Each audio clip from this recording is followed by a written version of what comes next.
All good. What is up, everyone, and welcome back to another episode of 305 Takes. Me and Angel are here to break down everything that happened in a pretty wacky week 5 of the NFL. And, going into the week, we were kind of looking at some of these matchups like, might not be the most exciting matchup, depending on what storylines you're looking at or how they've played going into the week, going into week 5. But it ended up being a really, really fun weekend of football, especially in the NFL. And, we had comeback victories. I mean, we're going to talk about the Steelers Ravens game, the game we had previewed going into the weekend, but what a wacky week of football. And can't wait to break everything down and dissect the most interesting parts of the games that we saw. Angel, what are you looking forward to most on this episode? Honestly, probably the parody of it because some of these games I did not expect the score that I saw. One of them you hit like right on the nail, but for some of them and the way how some of these games ended, just like bro, the Broncos Jets game, Wilson fumbling that ball and like near the end when it felt like okay, maybe Denver can make this drive, they'll get the winning score and they could go home with the win. They Nope, got the Zach Wilson interception they needed too to set they them up. got what they needed, and bro, Wilson just he turns the ball over. And for anyone who doesn't know, we text about it later, where Myles is just like, bro, Sean Payton's got two options, and then one of them was like, look at his Super Bowl ring, and then I hit Myles with another one. I'm like, bro, you could just flat out quit, bro. If I'm him, I'm quitting. Like it's coming to a point. I'm like, bro, Russ can't do it. Yeah, and that does not look like the best decision. Probably should have just stayed in the broadcast booth and just wrote it out from there. But it's been a crazy NFL season so far. So I want to start off by asking you a question. We now have three teams sitting at 4-1 on the season: the Kansas City Chiefs, the Miami Dolphins, and the Detroit Lions. Out of those three teams, do you think any of them are in the same tier or are as good as the two teams that sit 5-0, which are the Philadelphia Eagles and the San Francisco 49ers? Honestly, if the Dolphins were a little bit healthier, I would say the Dolphins. If not, I right now I have to go with the Lions just because the Lions are playing really good football at this point. And yeah, they have one loss, but I mean, that happens. You're not going to win every week. And from looking at the past couple of weeks, Philadelphia almost lost to Washington. And then the 49ers, I mean, they haven't really been tested all year outside the Rams game. So I would say the Lions are probably in that same tier. Kansas City, I just have a lot of questions at pass catching. Who's going to be a consistent pass catcher? Their defense, I finally don't have any questions about, which I think is a good thing for the Chiefs. The You're not a Dolphins. believer in Laporta? Oh well, I'm a believer in Laporta. I've meant for Kansas City. I just don't have a. Oh, in I've Kansas City, got my so bad. many. I thought you were talking about And the Dolphins, Detroit. if the Dolphins defense was more consistent and they could stop the run like with ease or at least minimize the pass, I would pick them. It's just at least with Detroit, I know the roster they have, and bro, they're exceeding expectations. Yeah, and I do like the roster, and they didn't play with Amon-Ra this week. Gibbs is still looking to find his footing with the offense, and a lot of people, especially with fantasy implications, have been upset with his usage so far. But if they can stay relatively healthy, I know they've already dealt with some injuries, especially on the defensive front. They had a corner go down this week with an ACL injury. That's while they were already missing Brian Branch, their rookie safety who had that pick six in week 1 against the Chiefs. But like you said, I think, I was really skeptical about the Lions just because everybody seemed to be like, oh, this is the year, this is the team that's going to make the leap going into the season. And, it wasn't without justification because we saw them take a pretty nice leap and look impressive at times last year. And, going into that last game of the year where they didn't really have anything to play with, go into Lambeau and effectively end Aaron Rodgers' Green Bay Packers tenure.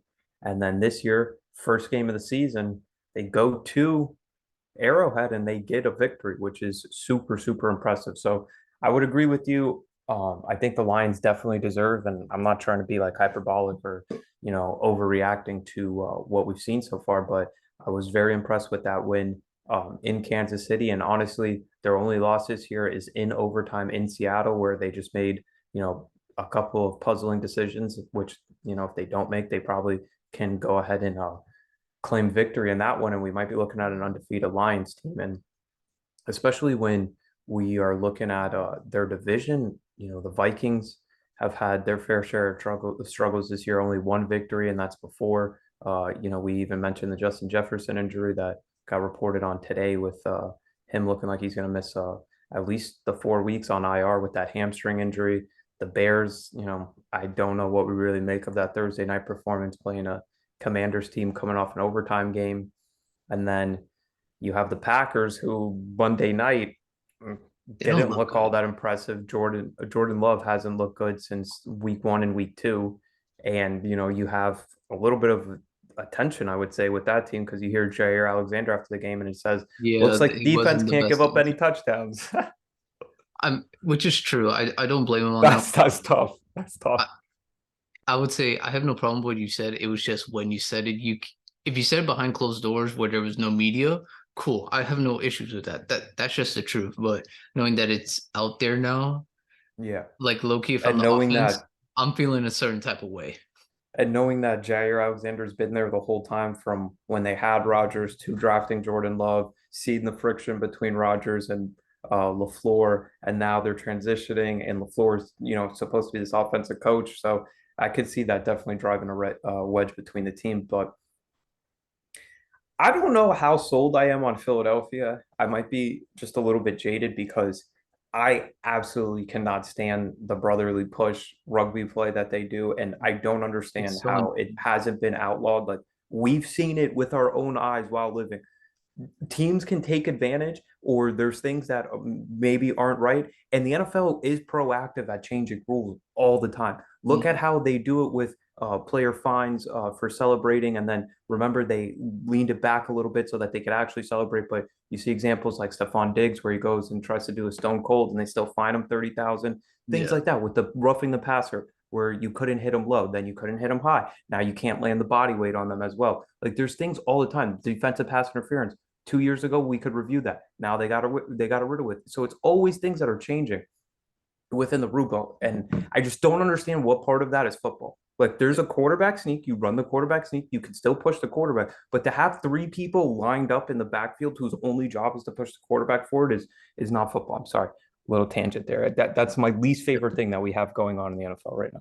No, I think that's a very fair thing. I don't like it either. For anyone that wants to know why we don't like it, or well, just in case also, look at Richard Sherman's Twitter, and he actually gave a very good explanation as to this tush play or the Philadelphia push, Yeah, or whatever they want to call it. He actually gives a good explanation why it's kind of unstoppable to stop at this point because the defense there's already rules limiting defense. And then by explanation, you can see why. He actually does like a very good series of tweets explaining it. And I felt that was probably one of the best answers to it. So that's just me. I hope it goes away, but also I feel like what kind of helped Philly was that so many teams tried to do it and they failed.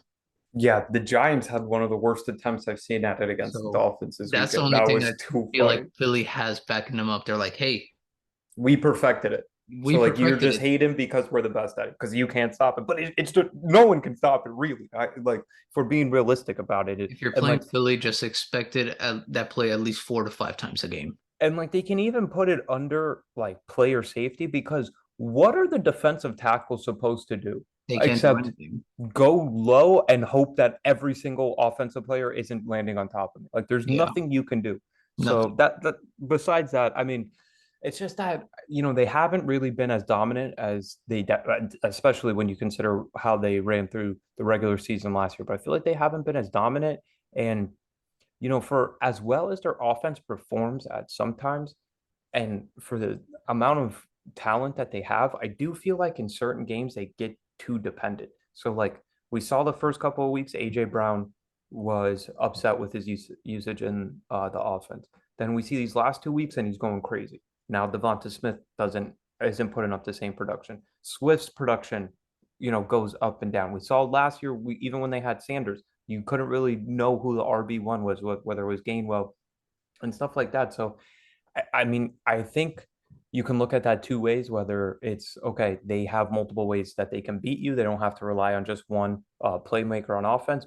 Or you can say, they do get really reliant. If we can shut down their number one option that they were going to go to and game plan for this week, then we might be cooking with something. But I honestly think San Francisco's kind of in a tier by itself. Obviously, I think injuries are going to play a major factor as we continue going into the season. Debo's been banged up for the last 2 weeks. His production's kind of fallen off, but then you finally get a Kittle game against the Cowboys this weekend on Sunday Night Football. They're just Ayuk's been so good. steadily has been steady for them pretty much all season, and then McCaffrey's just been an absolute horse. Yeah, they've just been so good. Like so, so good. For anyone who's watched the 49ers throughout the year, if you've seen any of their games, I don't know what flaw you can point out outside of probably their second cornerback. Outside of their secondary cornerback, I don't know what weakness they have. Their front seven is good. Do their number one corner, Charvarius Ward, I think he's actually not bad. I don't think he's a bad corner. Obviously they could upgrade at corner, but obviously with when you have a defensive front that's so stout, I you don't really need that much help on the backside. And then on offense, it doesn't matter who they lose on the offensive line, they're still productive. McCaffrey's Yeah, that still offensive line. Yeah, that still offensive great line. running the ball. You have Ayuk, who's probably the best route runner.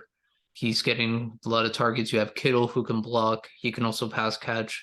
You have Juszczyk, who's a Swiss Army Use knife. check, bro. Yeah, literally, bro. And It's then you have insane. Debo, like you said, a hybrid who 1 week who's basically a decoy, and he was okay with it. And he's now pretty sure eventually the injury will like it won't be as bad as it was because obviously he'll get some Yeah, rest, I he'll think get they've some been recovery. kind of giving him a load management type couple Yeah, last couple weeks. I don't expect anything from him for like the next like 3 weeks, but they're just playing like great football. I don't know how anyone cannot pick them to win the Super Bowl at this point. Because when you look at their schedule, I don't know who can necessarily beat them. Because I mean, obviously divisional games they have like the best shot because they know them. But the Browns, I feel like they could beat the Browns. I definitely The feel like they only could the beat the only thing Vikings. about that Browns game is I am a little skeptical that they're riding so high off of this game against the Cowboys. This was a big matchup It could be a going trap West game. Coast to Midwest. Cleveland has struggled coming off a bye. Maybe they figured some things out about how to get that running game back on track now that they've had that week off following the Chubb injury. So I I kind of have them on upset watch this week. Just a little bit. And especially because Cleveland has been playing really well on defense, mainly because Myles Garrett has been absolutely insane.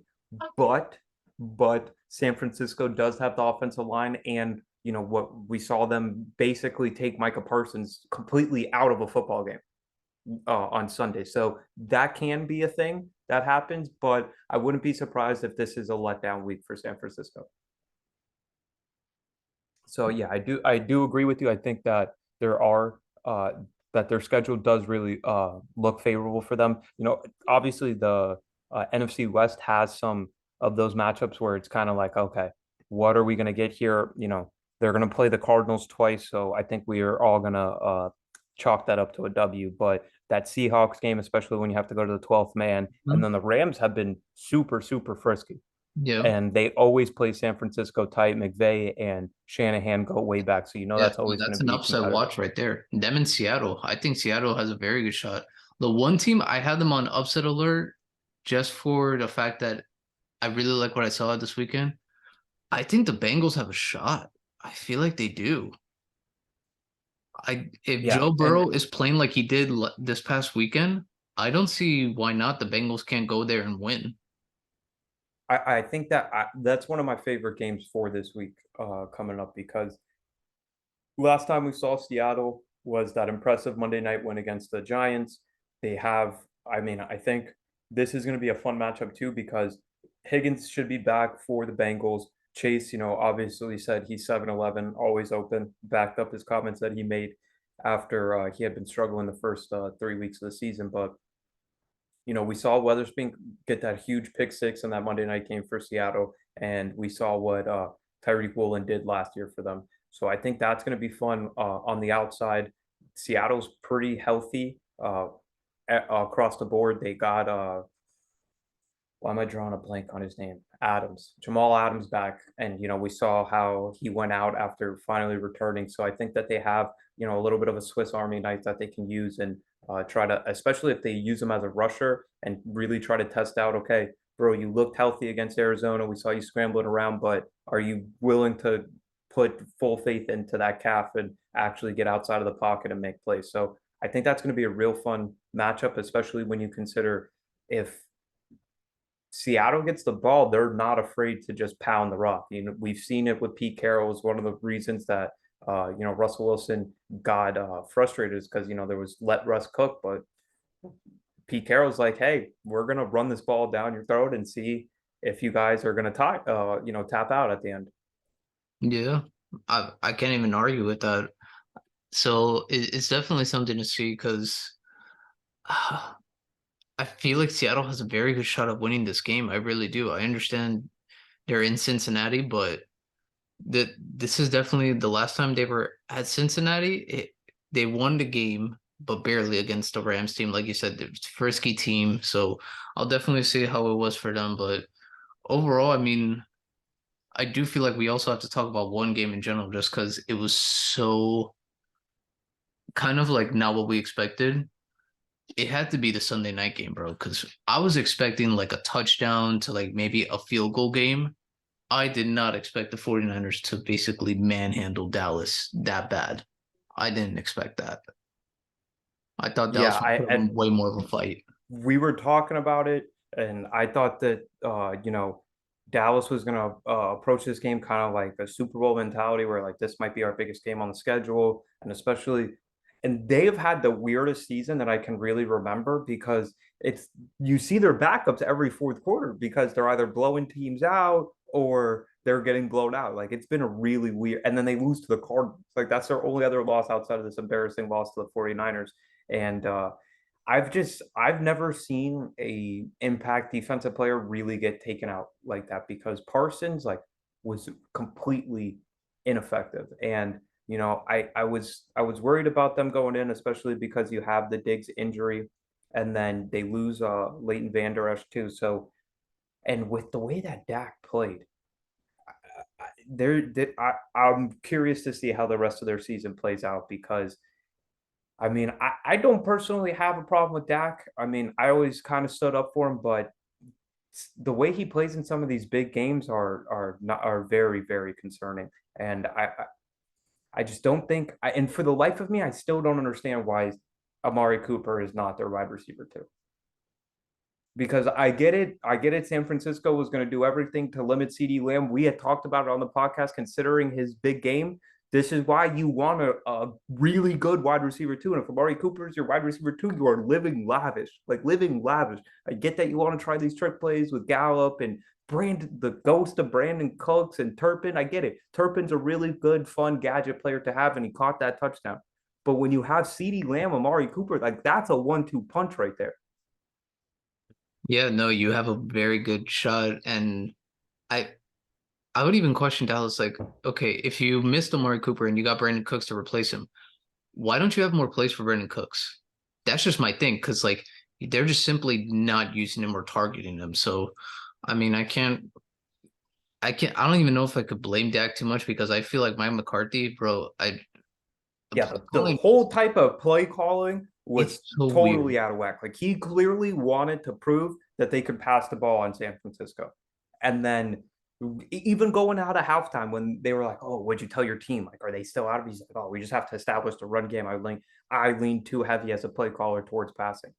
I was like, okay, and they still couldn't do absolutely anything. And Yeah. Pollard's been kind of a disappointment. I know that they have been dealing with injuries on that offensive line, but I thought part of the reason of moving on from Zeke and not really grabbing anybody established behind Pollard was that you would use him in both the run and passing game, but that really hasn't happened so far this year too. So Dallas is an interesting team to watch, especially because we've talked about Philly a little bit on the podcast already, but that's still two matchups you have to play. Hmm. And we're talking about Philly amongst the elite teams, if and they're the only other undefeated team outside of San Francisco. So if that's how you showed up against San Francisco, what's going to happen with Philly?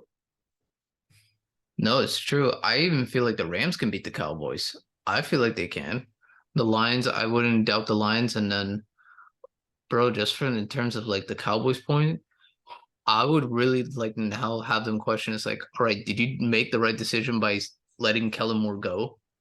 Because at least with Kellen Moore, the offense was a little more consistent. Last year, without Amari Cooper, it was more Yeah, consistent than what they it still is. put With up Mike McCarthy, this offense is so inconsistent, so inconsistent. So, yeah, they still put up they still put up really good numbers. And, you know, I feel bad for Dan Quinn because, it was his first time giving up over 30 points as the Cowboys defensive coordinator. But when you fumble at the 2 yard line or at the 10 yard line and Dak has three interceptions, like, I mean, 30 points is like, all right, sorry, fam. It's been a wild, wild week 5, but I have to ask, what matchup are you most excited for going into this week number 6? I have a couple that I really want to see. I really I really like this Lions Buccaneers game. One, because it's Lions Buccaneers at 4:25 on Fox, which is like almost America's game of the week is the Lions and Buccaneers, Jared Goff versus Baker Mayfield. Like, who would have thought that in 2023 that game would be prime time? And we already mentioned Seahawks, Bengals, but I do want to see Ravens Titans in London because the Ravens had one of the worst chokes that we've seen really in the last couple of years of the NFL. Because me and Angel had text right after this game concluded, like, I have no idea how Baltimore lost that game. Like, it was insane. You look at it, neither team played particularly well for either side. But if you look at the stats, the Ravens had 335 offensive yards, 5 yards per play.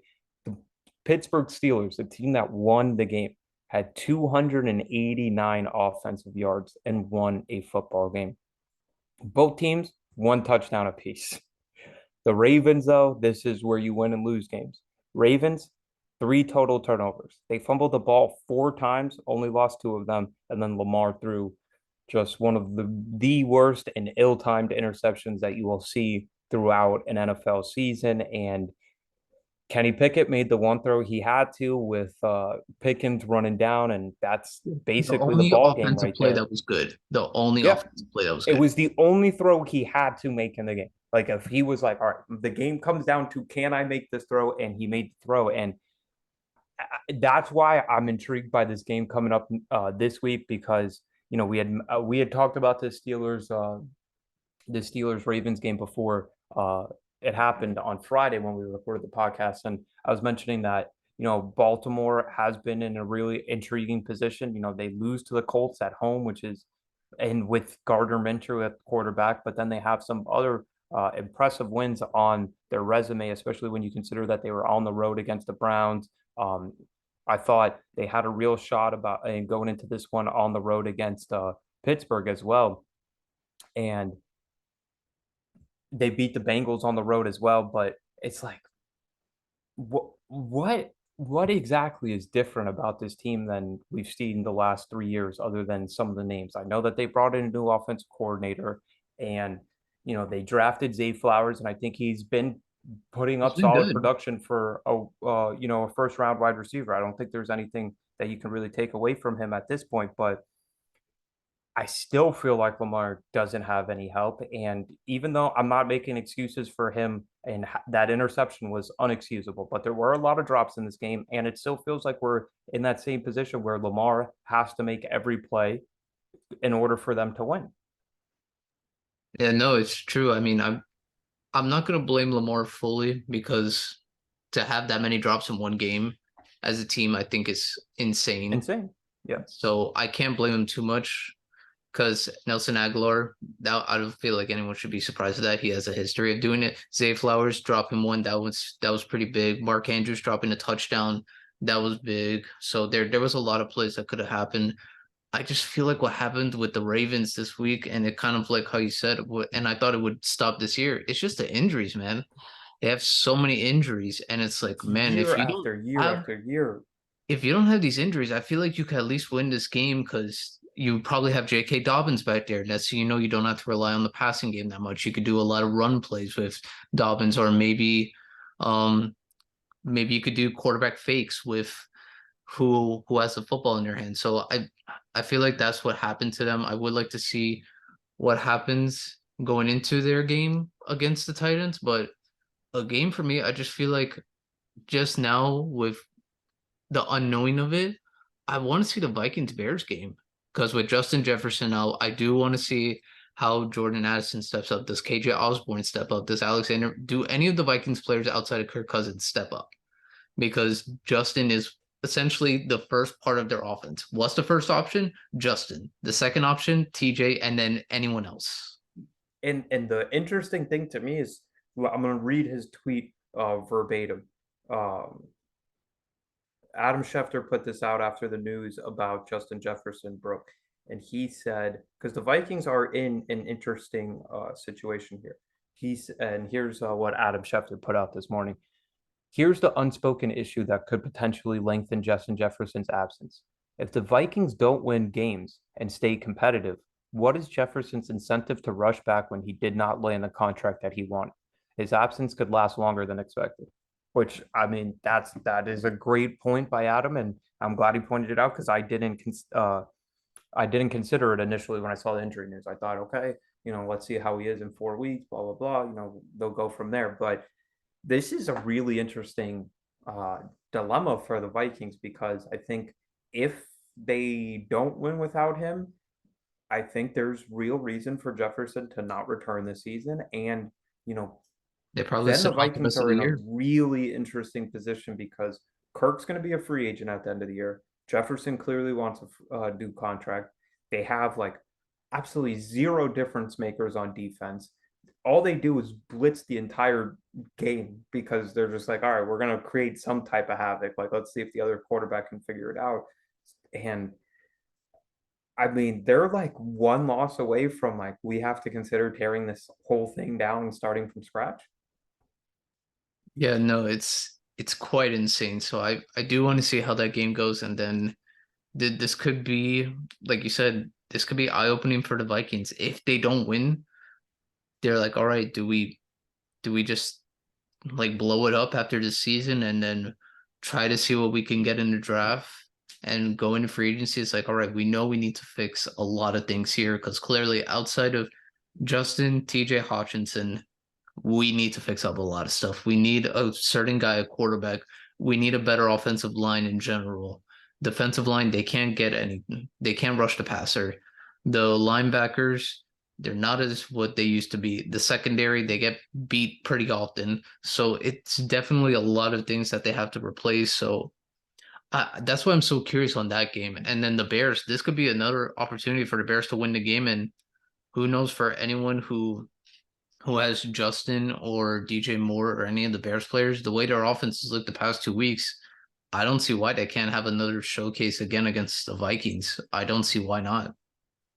Yeah, and especially with us mentioning how bad that defense is, I don't think it would necessarily be surprising, and it would probably be one a potential franchise altering, way to look at the Bears because if they can put back to back strong offensive performances together, even if they don't necessarily win, at least if you can show improvement, because you do have a rookie head coach, you have Justin Fields that you're trying to figure out if he's the long term answer or not, and there's still a lot of questions, but you have potentially what is right now the first and second pick in this upcoming draft, so potentially two top 5 picks heading your way because you made that deal last year after having the first overall pick. So I think I think this is a fun game that you pointed out and has a lot of long-term ramifications for both organizations. Yeah, it's definitely up there.